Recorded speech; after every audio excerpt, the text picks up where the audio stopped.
Jangan lupa like, share, dan subscribe. Halo, kembali lagi di channel Guru Kelas. Nah, dalam video kali ini kita akan melanjutkan pembahasan bab 3 yaitu struktur dan fungsi tumbuhan, ya, part 2 tentang jaringan tumbuhan. Pelajaran IPA kelas 8 semester 1 kurikulum 2013. Oke, di sini ada peta konsep di mana jaringan tumbuhan ini ya kita bagi ya submaterinya. Yang pertama ada jaringan meristem, kemudian jaringan dewasa, kemudian jaringan-jaringan yang ada pada akar, jaringan-jaringan yang ada pada daun, kemudian jaringan-jaringan batang maksudnya, dan jaringan-jaringan pada daun. Kita lanjut ke pembahasan pertama tentang jaringan meristem. Jaringan meristem atau disebut juga jaringan embrional yang masih muda, nah, adalah jaringan yang sel-selnya aktif membelah diri secara mitosis. Jadi inilah yang menyebabkan tumbuhan berkembang, tumbuh dan tinggi ini yang merupakan akibat dari pembelahan jaringan meristem. Nah, hal ini menyebabkan sel-sel tumbuhan semakin bertambah dan menyebabkan tumbuhan mengalami pertambahan tinggi dan volume. Nah, berdasarkan asal terbentuknya jaringan meristem dapat dikelompokkan menjadi dua macam, yaitu meristem primer dan meristem sekunder. Nah, di mana meristem primer adalah jaringan yang di mana meristem ini pada tumbuhan ini yang sel-selnya aktif membelah, ya. Nah, meristem primer pada umumnya terdapat pada ujung batang atau ujung ini apikal dan ujung akar.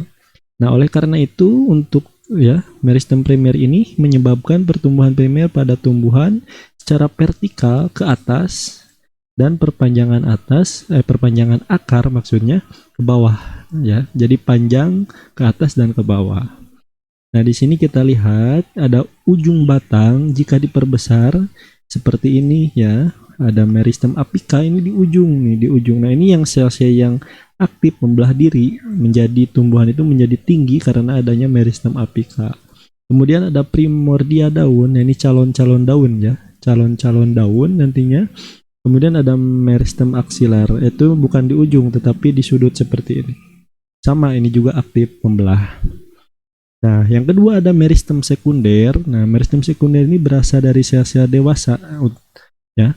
Yang tadi sel-sel embriona itu meristem primer. Nah, sedangkan sekunder ini berasal dari sel-sel dewasa yang berubah sifat menjadi meristematik atau aktif membelah kembali ya. Contohnya pada kambium atau pembuluh vaskuler dan kambium gabus atau velogen. Nah, kambium vaskuler merupakan lapisan sel yang aktif membelah yang terletak di antara pembuluh angkut, xilem dan fluem. Nah, kita lihat gambarnya. Nah, di sini ada ya batang. Nih, ada yang dinamakan kambium vaskuler ini, kemudian fluem sekunder, kambium gabus dan gabus. Nah, kita lihat diperbesar lagi ya di sayap seperti ini. Nah, inilah merupakan jaringan meristem sekunder, yaitu merupakan kambium gabus dan gabus. Nah, ini merupakan jaringan yang masih aktif membelah nih. Ini ya, jaringan yang masih aktif membelah yang nantinya ini akan bertumbuh ya, menyebabkan tumbuhan itu tumbuh menjadi tebal dan volumenya bertambah. Kemudian yang kedua kita bahas yaitu jaringan dewasa. Tadi jaringan meristem ya. Nah, jaringan dewasa ini terbagi menjadi beberapa. Ada jaringan dasar, jaringan pelindung, jaringan penyokong atau penguat, dan jaringan pengangkut. Jaringan dasar merupakan jaringan yang hampir terdapat pada seluruh bagian tumbuhan. Nah, jaringan dasar ini seringkali disebut dengan jaringan pengisi. Nah, jaringan ini berperan penting dalam semua proses fisiologi metabolisme pada tumbuhan. Kita lihat gambar di samping. Di sini ada yang dinamakan jaringan dasar, yaitu jaringan parenkim. Nah, yang ini ya. Nah, jaringan parenkim ini merupakan jaringan pengisi ya. Nah, di sini ada jaringan parenkim pada umbih kentang. Nah, sel-sel parenkim ini di umbih kentang ini akan berdiferensiasi atau berubah fungsi ya menjadi butiran amilum. Kenapa menjadi butiran amilum? Nah, butiran amilum ini merupakan cadangan makanan. Nah, ini pada kentang sel parenkimnya itu berdiferensiasi ya menjadi butiran amilum jadi sebagai cadangan makanan. Itu seperti itu ya, jaringan dasar itu jadi jaringan pengisi ya. Kemudian ada jaringan pelindung. Jaringan pelindung terdapat di seluruh permukaan luar ya. Nah, tumbuhan membutuhkan jaringan pelindung untuk melindungi bagian dalam tumbuhan dari berbagai pengaruh luar yang merugikan, misalnya hilangnya air akibat suhu yang meningkat, dan melindungi dari kerusakan mekanik, di mana kerusakan mekanik ini bisa disebabkan oleh manusia atau hewan. Nah, di sini ada jaringan pelindung yang dinamakan jaringan epidermis. Nah, kemudian ada stomata. Stomata juga sama, ini merupakan modifikasi dari jaringan epidermis. Nah, epidermis ini merupakan jaringan yang melindungi bagian dalam tumbuhan seperti jaringan pembuluh ya. Nah, di sini ada jaringan pelindung pada durian. Nah, jaringan epidermisnya itu menjadi duri ya. Nah, duri ini sebagai pelindung buah ya, buah dan biji durian gitu. Makanya si durinya ini sebagai pelindungnya gitu. Nah, inilah jaringan pelindung ya. Jadi fungsinya itu untuk melindungi bagian dalam tumbuhan. Kemudian ada jaringan penyokong atau penguat. Nah, jaringan penyokong ini merupakan jaringan yang berperan untuk menunjang bentuk tubuh tumbuhan. Jadi penunjang supaya tegak, supaya supaya tidak mudah patah. Nah, karena adanya jaringan penyokong. Nah, berdasarkan bentuk dan sifatnya, jaringan penyokong dapat dibedakan menjadi dua macam, yaitu jaringan kolenkim dan sklerenkim. Nah, jaringan kolenkim ini merupakan jaringan yang berfungsi untuk menyokong bagian tumbuhan yang masih muda ya. Nah, sedangkan yang sudah tua ini disokong oleh atau dikuatkan oleh jaringan sklerenkim. Nah, itulah perbedaan antara kolenkim dan sklerenkim. Nah, di sini kita lihat pada gambar ya. Nah, di sini ada dinding sel yang mengalami penebalan ya. Ini dinding sel. Nah, inilah jaringan sel kolenkimnya yang ini ya. Jadi sel kolenkim ini untuk memberi penguatan terhadap tumbuhan ya, atau penyokongnya. Nah, ini juga sama, ada yang dinamakan sel skleroid ya. Ini untuk menyokong atau menguatkan ya jaringan pada buah pir yang ini. Dan inilah fungsi jaringan penguat, ada kolenkim dan sklerenkim. Yang keempat ada jaringan pengangkut ya, jaringan pengangkut ini terdiri atas dua jenis, yaitu xilem dan phloem. Nah, xilem ini berfungsi untuk mengangkut air dan zat-zat terlarut di dalamnya dari akar menuju daun. Mana sih jaringan xilem ini? Nah, kita perbesar ya, ini menggunakan mikroskop. Nah, jaringan xilem ini seperti ini, bulat yang besar. Nah, sedangkan xilem ini sedangkan phloem maksudnya berfungsi untuk mengangkut makanan hasil fotosintesis dari daun ke seluruh tumbuhan. Nah, phloem ini yang kecil. Jadi phloem dan xilem ini selalu berdampingan karena tugasnya hampir sama. Untuk xilem ini mengangkut air dan nutrisi dari akar ke daun. Nah, sedangkan phloem ini setelah hasil fotosintesis di daun menyebarkannya ke seluruh bagian tubuh tumbuhan gitu. Nah, inilah fungsi dari jaringan pengangkut. Ada xilem dan phloem. Oke, lanjut ke struktur dan fungsi jaringan pada akar. Nah, di akar ini jika kita perbesar, ada yang dinamakan jaringan epidermis atau jaringan pelindung, ada rambut akar, silinder pusat, korteks. Korteks ini jaringan dasar ya. Ada parenkim di dalamnya, ada zona diferensiasi, zona pemanjangan, zona pemanjangan. Kemudian zona pembelahan. Nah, di zona pembelahan ini di ujungnya ada yang dinamakan meristem apika. Nah, di mana inilah yang menyebabkan akar semakin panjang karena ada pertumbuhan atau pembelahan sel ya dari jaringan meristem apika. Kemudian ada tudung akar gitu. Nah, kita lihat lagi di sini ada penampang melintang ya di sayat. Ini dikotil, ini monokotil. Bedanya seperti ini pada akar ya.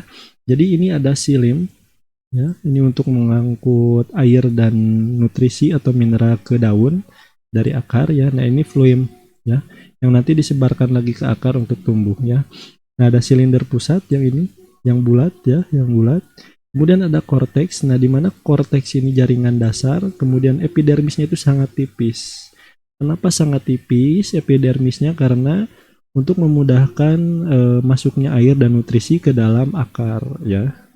Nah, inilah ya perbedaan ya penampang melintang dari dikotil dan monokotil. Nah, kita lihat ya bagaimana mekanisme cara masuknya air ke akar atau nutrisi ya. Nah, di sini ada xilem dan fluim ya. Ini merupakan jaringan pengangkut atau pembuluh pengangkut. Ini epidermis sangat tipis ya. Kemudian ada korteks. Nah, mekanisme masuknya air ke dalam akar itu berada di korteks. Nah, jika korteks diperbesar ya seperti ini ya, ada yang dinamakan pita Kaspari ya. Di bagian endodermis ini bagian dalam ya. Pita Kaspari ini ya mengatur masuknya air dan nutrisi yang dibutuhkan oleh tumbuhan. Nah, jadi pintu ya masuknya air dan nutrisi ini diatur oleh yang namanya pita Kaspari gitu. Ini di akar ya. Nah, sedangkan kita lihat lagi struktur dan fungsi jaringan pada batang. Tadi akar, oke. Di batang ini ada yang dinamakan batang dikotil yang A, kemudian batang monokotil. Nah, di mana untuk dikotil ini yang tengahnya itu merupakan jaringan dasar nih atau parenkim empulur nih, jaringan dasar. Nah, silimnya itu berada di sini ya, berada di sebelah sini ya, silim dan fluimnya ya. Tapi berdampingan ya. Nah, kemudian ada yang dinamakan kambium. Kambium di sini. Yang panjang-panjang biru ini. Nah, berkas pengangkutnya ini silim dan polim ya. Nah, ini untuk dikotil ya. Ini ada parenkim korteks atau jaringan dasar juga sama. Ini epidermis. Sama epidermis jaringan pelindung. Nah, sedangkan untuk monokotil kita lihat berkas pembuluh angkutnya itu atau silim dan polimnya itu tidak seperti ini ya. Tidak seperti ini teratur ya. Nah, melingkar tetapi ini berkas pembuluh angkutnya itu tersebar ya, tersebar ada di sini ya, tidak seperti jaringan pada dikotil. Kemudian ada jaringan parenkimnya, yaitu jaringan dasarnya. Itulah perbedaan ya antara penampang melintang ya, batang dikotil dan batang monokotil. Nah, yang terakhir kita lihat struktur dan fungsi jaringan pada daun. Oke, kita lihat daun. Ini daun kita perbesar lagi dengan mikroskop. Nih gambarnya seperti ini ya. Ada yang dinamakan lapisan kutikula, yaitu lapisan lilin ya, yang membuat si daun itu warnanya itu mengkilap ya, seperti ini. Ya, untuk melindungi juga sebetulnya. Ada yang dinamakan epidermis atas, yang ini. Epidermis atas itu jaringan pelindung ya, pelindung tumbuhan. Kemudian ada mesopil palisade. Mesopil ini merupakan modifikasi dari jaringan parenkim atau dasar ya, yang mengandung pigmen klorofil nih. Jadi makanya daun hijau ini karena ada ini, ada klorofil atau kloroplas ya, jati hijau daunnya. Sama mesopil juga ya, mesopil bunga karang sama fungsinya. Kemudian di sini ada berkas pembuluh pengangkut ya. Di sini ada silim. Nah, silim ini yang menerima ya air dan unsur hara nutrisi dari akar. Nah, setelah fotosintesis selesai, maka disebarkan oleh jaringan fluim ya. Nah, inilah silim dan fluim pada daun. Kemudian ada yang dinamakan epidermis bawah, yaitu pelindung bawah daun yang ini. Nah, kemudian ada stomata. Stomata ini merupakan modifikasi dari epidermis. Fungsinya untuk apa? Untuk mengatur masuknya karbon dioksida atau CO2 ya, yang nantinya digunakan tumbuhan ini atau daun ini untuk fotosintesis ya. Jadi inilah ya kelebihan tumbuhan dibanding makhluk hidup lain, mereka bisa mengolah makanannya sendiri dengan fotosintesis gitu. Oke, terima kasih yang telah menonton video ini, semoga bermanfaat. Sampai jumpa di video selanjutnya.